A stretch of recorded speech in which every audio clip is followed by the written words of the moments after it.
Il Città di Villafranca scappa e l'Ascari Cefalù non può non provare a rispondere a tono. La formazione giallo-blu guidata da Mister Comito ospita tra le mura amiche dello Stadio Ilardo il Torregrotta. Allora andiamo a vedere le immagini di questa partita prodotte come di consueto da Pietro Piazza e Sinisa. Subito forte per i padroni di casa che già al secondo minuto creano i presupposti per sbloccare il risultato. Pastorella sull'auto sinistra converge e calcia sul primo palo. Bravo Raimondi a rispondere tuffandosi sulla sua destra. Poi ancora l'ex giocatore tra le altre della Don Carlo Misilmeri che prova a librarsi questa volta sul sinistro, incrocia col mancino, per poco non arriva a Bocciuei, per poco non arriva il gol dell'1-0, gol dell'1-0 che arriverà allo scoccare del quarto d'ora. Qui bellissima imbeccata proprio per Justice Bocciuei, il quale con un pallonetto sontuoso batte Raimondi. 1-0 al quarto d'ora per il Lascari Cefalù, perla dell'attaccante a disposizione di Mister Comito. Prova a reagire al minuto 18 il Torregrotta che costruisce sulla destra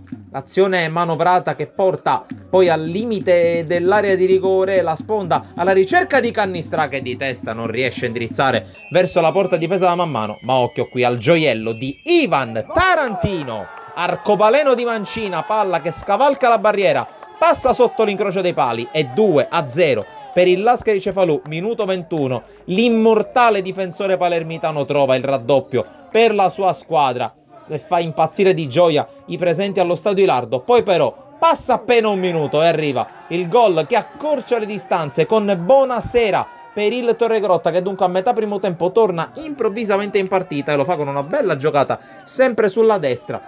Lascari Cefalù che rimane in vantaggio ma che soffre un po' nel finale di frazione. Minuto 38, azione sulla sinistra proprio del Torregrotta con l'assist in mezzo per Cannistra, il quale non riesce ad impattare col pallone. Poco prima della fine del primo tempo ci riprova il Lascari Cefalù con questa giocata per il tiro dal limite dell'area di Corsino che sorvola la traversa prima dell'intervallo. Però ultima azione per il Torregrotta ancora per vie centrali, con questa conclusione che viene respinta da Mammano. Ci aveva provato Morabito ma è bravo l'estremo difensore dei padroni di casa. Con le immagini passiamo al secondo tempo, perché al settimo minuto ancora una volta Pastorella si presenta all'interno dell'area di rigore, calcia ancora col sinistro, è bravo ancora una volta Raimondi a mettergli la palla fuori. Poi passano 6 minuti, Mocciaro cerca la giocata personale, salta a tutti gli avversari come Birilli, primo tiro ribattuto per la palla, torna da lui che calcia col destro, rimane questa volta immobile Raimondi che viene graziato, palla fuori di pochissimi centimetri. Passano altri 8 minuti, siamo a metà della ripresa. Monaco su assist